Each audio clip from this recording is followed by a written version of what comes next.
Week 3 had me feeling like I was ready to move on to Week 4 fantasy football. There was a lot of bad calls that I made, and I lost in a lot of fantasy leagues, and you'll see me address what I got right and wrong in the live stream Monday night. But nonetheless, there are still really good waiver additions that we need to make right now, and we need to discuss this so you can get out ahead of your league mates as soon as possible. That's why this is coming out late Sunday night. So please go down there, drop a like on this video, and subscribe to the channel to show your support, because we're going through waiver ads you need to make before Week 4. Now, this is the group of guys, obviously, that I always talk about you need to check availability on, because these guys right here should not be on waiver wires at this point in time. We've got DeAndre Hopkins, Rome Odunze, Chuba Hubbard, and Carson Steele. Now, with DeAndre Hopkins, he's 66.8% rostered, so chances are he's probably not on your waiver wire, in addition to the fact that he's obviously a big name in fantasy football. Now, with DeAndre Hopkins, like up to this point, he was doing nothing. He had 3 targets in the first 2 weeks of fantasy football, and I actually discussed him as like a borderline drop candidate in a lot of leagues on Saturday when I was going through must starts and sits at the wide receiver position. Now, DeAndre Hopkins comes out. He has a really good game. He's actually their #1 receiver, not Calvin Ridley. He had 6 catches for 73 yards and a touchdown right here. So he actually put up a really nice fantasy week against the Packers defense that was better than I thought. Again, wrong on that one too. But DeAndre Hopkins ended up being really involved in this offense. And Calvin Ridley was really locked up by Jair Alexander that whole game. So it was really interesting to see who the #2 was, because a lot of people may have just figured it'd be Tyler Boyd. Tyler Boyd ends up with 3 catches for 33 yards in this game, and D-Hop comes back pretty strong in this game. It's not that I think that DeAndre Hopkins is someone you could put in your starting lineup all the time. It's more so just for trade value. If this guy's on your waiver wire, pick him up and scoop him up for trade value, because you can package this guy together with another big end name and then get a really sneaky buy low that we'll go through later on tomorrow in the buy low video. So I think DeAndre Hopkins shouldn't be on waivers. Rome Odunze, 68.9% rostered. Rome Odunze finally has a breakout game. Obviously top 10 pick for the Chicago Bears this year. A lot of people were drafting Rome Odunze in like the mid rounds of drafts. So chances are good, again, he's not in your waivers. But after 2 straight weak performances from Rome Odunze, some people definitely have dropped Rome. Now Rome comes out, he's the leading receiver for the Bears yesterday. 6 catches, 112 yards, and a touchdown for him. Now, there was some other good receiving options here. Cole Kmet, 10 catches, 97 yards, a touchdown. And DJ Moore had a pretty strong day, 8 catches for 78 yards. Now, a lot of this, honestly, does have to do with, I think, Caleb Williams did show signs of life today against the Colts. He had 52 total pass attempts and 33 completions, 360 yards, and 2 touchdowns. Now, he did throw 2 interceptions, and this offense doesn't have a run game to save their life. There's 0 balance in the Chicago Bears offense. 0 at all. So that is a problem here, but it also is encouraging that we did see signs of life from Caleb Williams, which makes me feel more confident in the receiving options in Chicago. So I think that Rome Odunze, if he's available, you need to scoop this guy up, because he should not be on waivers, because he's got too much value coming up for him later on in the season, especially the more that Keenan Allen misses time. Chuba Hubbard, my guy at the beginning of the offseason. Love Chuba Hubbard, drafted so much of him in best ball, which is why I'm really happy that I've got him in a bunch of best ball leagues. He balled out on Sunday. Totally balled out. He's 67.5% rostered. This dude had about 25 fantasy points in a half PPR format. Today for Chuba Hubbard, he was absolutely outstanding against the Las Vegas Raiders defense, who I am just so sick of at this point. And Chuba Hubbard, 21 carries, 114 yards. Didn't get a touchdown on the carries, but he averaged 5.4 yards per carry. And he ended up being really involved as a receiver. 5 catches for 55 yards and a touchdown here. Now, the question obviously moving forward is there going to be another defense that they're going to play that's as bad as the Raiders were? Because the Raiders were absolutely atrocious. They were Pee-wee level as far as I'm concerned. I'm so irritated with the Raiders defense on another note. But how many times more can they surprise a team with Andy Dalton at quarterback? Because that really is going to be the case. They're going to stick with Andy Dalton, right? And theoretically, like he was so much better than Bryce Young. It wasn't even close. They've got weapons, and Chuba Hubbard's one of them. So with Chuba Hubbard here, I was very encouraged with his performance here. I'm ultimately curious about what this offense is going to look like moving forward with Andy Dalton. The good thing for Chuba is that he is going to get checkdowns because Andy Dalton is an older player. He's not going to be moving around too much. So there will be checkdown opportunities. But again, we are talking about the Panthers here. I'm not overreacting after 1 week for the Panthers. I do think that Chuba Hubbard should definitely not be on waivers though, because he is a pretty decent player. And then Carson Steele. Carson Steele, we just got done watching on Sunday night. And listen, there's a reality with Carson Steele. This guy is the clear number one carry running back, as I have been saying all week. Carson Steele has 17 carries, 72 yards. So 4.2 yards per carry. Not terrible, not fantastic, right? Ends up being their best rusher, though, and leads the team in carries. He almost tripled Samaje Perine in carries. Now, obviously, Samaje Perine is more involved as a receiver, 3 receptions for 15 yards. But if you just look at what both of their values did in week 3 this week, Samaje Perine is definitely a viable full PPR option. If we're talking half PPR and non-PPR leagues, Carson Steele is definitely the guy that you want because he is leading in carries. Now, obviously, I will say, Kareem Hunt being out there, and he's on the practice squad right now. If Kareem Hunt is available, you definitely should pick up Kareem Hunt as the very least insurance for Carson Steele and the potential downturn in volume that he's going to get. But Carson Steele right now definitely looked like the lead carry guy, and just being on the Chiefs offense definitely should not be on waivers. Now we're going to our guys that are on the waivers right now, widely available. You need to claim these guys now. Wide receivers and quarterbacks, here's our list. Wan'Dale Robinson, Jalen Nailor, Quentin Johnston, Justin Fields, Juwan Jennings, Tutu Atwell, and Jalen Tolbert. Now, Wan'Dale Robinson, I've been kind of floating his name out for a little bit. He's 14.8% rostered. Now, the thing with Wan'Dale Robinson is he's not a big play guy, right? Wan'Dale Robinson is in that same Giants offense as Malik Neighbors, and he's just not going to get any of the big plays that Malik Neighbors is going to get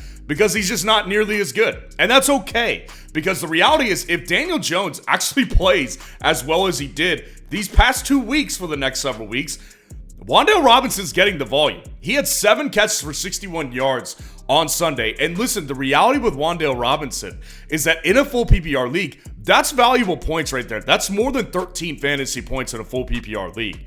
So Wan'Dale Robinson, if you're in a full PPR league, this guy is a legitimate flex option moving forward, especially in deeper leagues like 12-team leagues and 14-team leagues. So I think that Wan'Dale Robinson has a lot of merit to go pick him up in. Now, if we're talking about like a half PPR, 10-team league where when your flex option's getting like 15 points, yeah, we're not going to do that. But I'm talking about like 12-team, 14-team PPR leagues, yeah, I think Wan'Dale Robinson's a legit pickup this week. Jalen Nailor, 4% rostered. Minnesota Vikings wide receiver has another touchdown in this game. Jalen Nailor is not obviously Justin Jefferson. And with Jordan Addison out right now, it's kind of hard to tell how involved Jalen Nailor will be when Jordan Addison gets back. At this point, I kind of have a hard time believing that they're going to be able to pull this guy off the field really easily. 3 catches, 31 yards, and a touchdown here. Now again, nothing spectacular from Jalen Nailor, but this Jordan Addison injury, he didn't practice again all last week, so we'll have to see what his practice participation is like. But the reality is that if there isn't a Jordan Addison available, then Jalen Nailor is a legitimate wide receiver 3 in fantasy football right now. In addition, even if Addison is there, Darnold's crushing it right now. Like, Darnold is really doing well in fantasy. Now, he did get a little banged up on Sunday. He said he's okay. But I do think that Jalen Nailor in this Minnesota Vikings offense, specifically the pass game, is definitely one that you should invest in at this point. Now, Quentin Johnston, I called him a must pick up last week. 42.7% rostered now.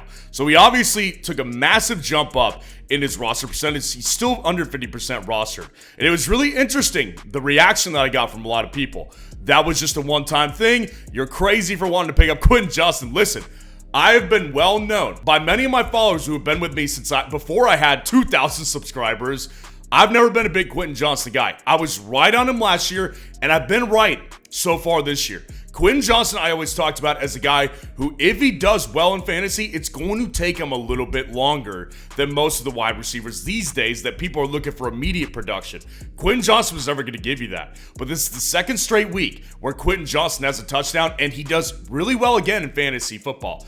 Quentin Johnston goes into Pittsburgh and ends up having 2 catches for 44 yards. Now again, that touchdown obviously is going to save his week here. And in addition, Justin Herbert did re-injure that high ankle sprain, so we'll see if he's able to play next week.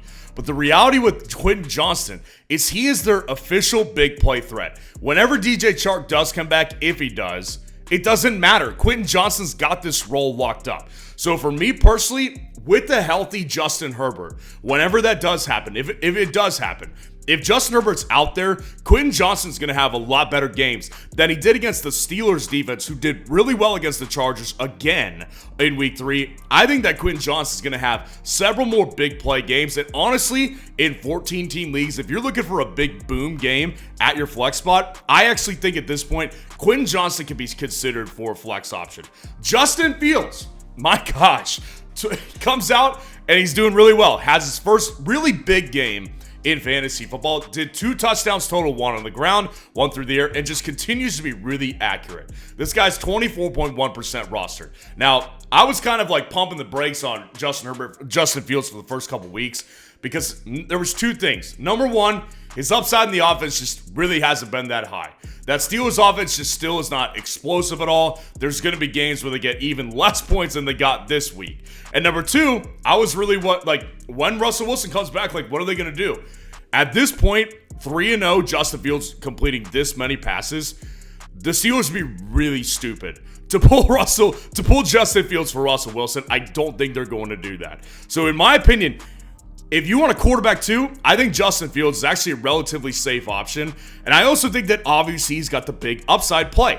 There's going to be games where he does get 2 rushing touchdowns. Justin Fields does have that capability. It just comes down to the fact that we needed some more stability and some more confirmation that he was going to be the Steelers quarterback, and we got that officially now. So I'm actually all in on getting Justin Fields if you're looking for a quarterback too, or even if you're struggling for quarterback points right now.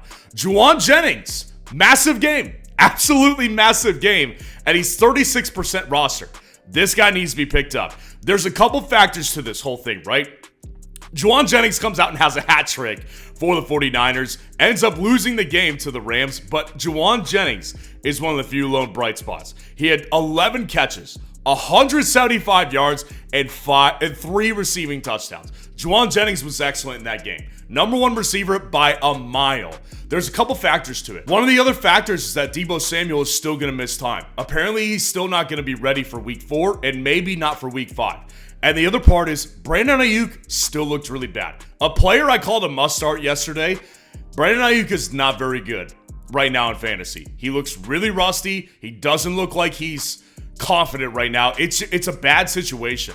Juwan Jennings looks like the most competent wide receiver there between him and Brandon Ayuk. So at this point, Juwan Jennings is the biggest wide receiver pickup of the week because not only does he have the proof of the fantasy upside that we just saw in week 3, he's also got the upside for more without further weeks without Deebo Samuel. Tutu Atwell, as I was saying throughout the week, I think he had a good chance to be the target leader, and he was exactly that. Tutu Atwell is 1.9% rostered on ESPN right now, and Tutu Atwell is the leading receiver.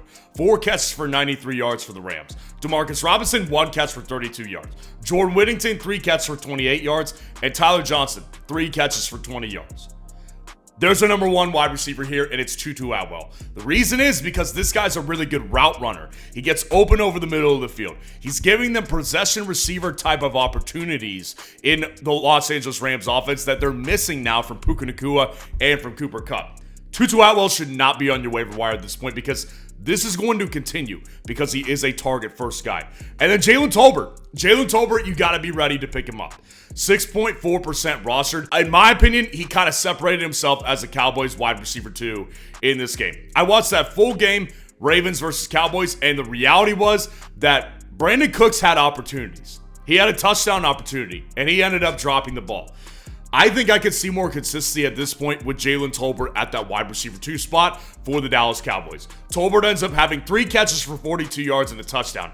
Again, not spectacular numbers, not spectacular volume, but Jalen Tolbert is involved in this offense. And he's consistently getting in on basically like 75-80% of the snaps on a weekly basis at this point. So in my opinion, he has really passed up Brandon Cooks as that wide receiver too. And we know that Dallas throws the ball a ton, so Jalen Tolbert at this point is a good waiver pickup for me. Now here's the running backs here that you need to claim. Braylon Allen, Bucky Irving, Rico Dowdle, and Emmanuel Wilson. So Braylon Allen, 28% rostered. He'll be above 50 at this point. Braylon Allen, obviously on Thursday night, what we saw from him is that it looks like it might start to get a little split up in New York. I mean, Brees is definitely not going to be like a bad fantasy play moving forward, but Braylon Allen's getting more involved. This guy is really efficient on all of his work, and he has been since he started playing for the Jets in week 2. Braylon Allen comes out against the New York Jets, has 11 carries, 55 yards, and ends up having 3 catches for 13 yards as well. So again, if nothing else, a really dominant handcuff running back. That's really what we're looking at here with Braylon Allen. He's probably, in my opinion, if not the best, the second best waiver pickup at the running back position this week. Because if Brees goes down, this guy's going to take over and be a really good fantasy back. Bucky Irving, my favorite of the week, 32.8% rostered. Got tons of flack all week for saying Rachaad White, I've got issues with him.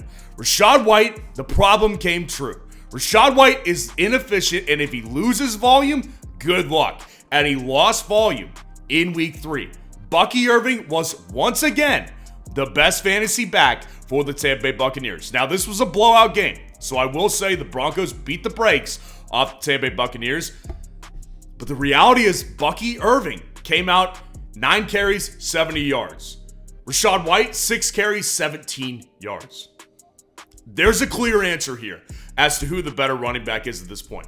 Bucky Irving, I keep telling people this, do not be surprised if he starts taking over that number 1 role for the Tampa Bay Buccaneers. It's coming because he's just been the better player so far. He's been way more efficient, and this guy is going to continue to get more involvement to the point where if Rachaad White doesn't get replaced as a starter this week or next week, it's going to happen by midseason. Rachaad White is definitely on the downtrend, and Bucky Irving, you need to invest in Bucky Irving today if he is on your waiver wire. And again, he's only 32.8% rostered. Rico Dowdle, 37.4% rostered. Not tons of upside here. There really isn't tons of upside, but he is leading the carries again in Dallas. Zeke looks bad. Zeke does not look like he can get anything going. It looks like Rico Dowdle is going to be their guy, but again, not tons of upside. Emmanuel Wilson has a really good game for the Green Bay Packers. Now, my opinion with Emmanuel Wilson is, again, I think Josh Jacobs will ultimately be leading the backfield. There's a couple things here with Emmanuel Wilson, though. Number 1, Emmanuel Wilson, at this point, is the handcuff in Green Bay.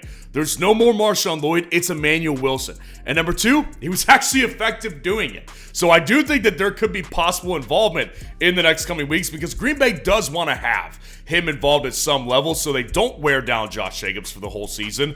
But I think Josh Jacobs is still good, but I do think Emmanuel Wilson definitely worth a pickup, especially if you have Josh Jacobs. And here's my guys I think you just need to wait a week on. Wait a week on these guys, Tyler Bidet and Michael Wilson. Tyler Bidet is the only running back in Denver who's gotten anything going. 9 carries for 70 yards on Sunday. Not anything special, but he's the only guy who's done anything in that Denver Broncos backfield. He's 0% rostered. That's why you don't need to get him today. Just wait a week because there's still not a ton of upside in this offense, but he looks like the best of the bunch right now. And then Michael Wilson. I've been kind of talking about this guy on the low. Second-year wide receiver for the Arizona Cardinals. Now, there's a couple factors to this. Number 1, second-year wide receivers tend to see a big leap if they're any good at real football, and Michael Wilson is not a bad player. Michael Wilson proves it. Comes out, has 8 catches for 64 yards in this game. Now, he has not been involved the first 2 weeks in particularly, not nearly as much as this week for sure, but Michael Wilson does come out, has a good game in week 3 against the Detroit Lions, and Kyler Murray, the way he's playing right now, I think that he might be able to support 2 wide receivers. So again, nobody's really looking at him, so you don't need to do this today, but definitely keep your eye on him for this week. So let me know how your team did in week 3, and make sure to stay tuned for the buy lows that are coming on Monday morning.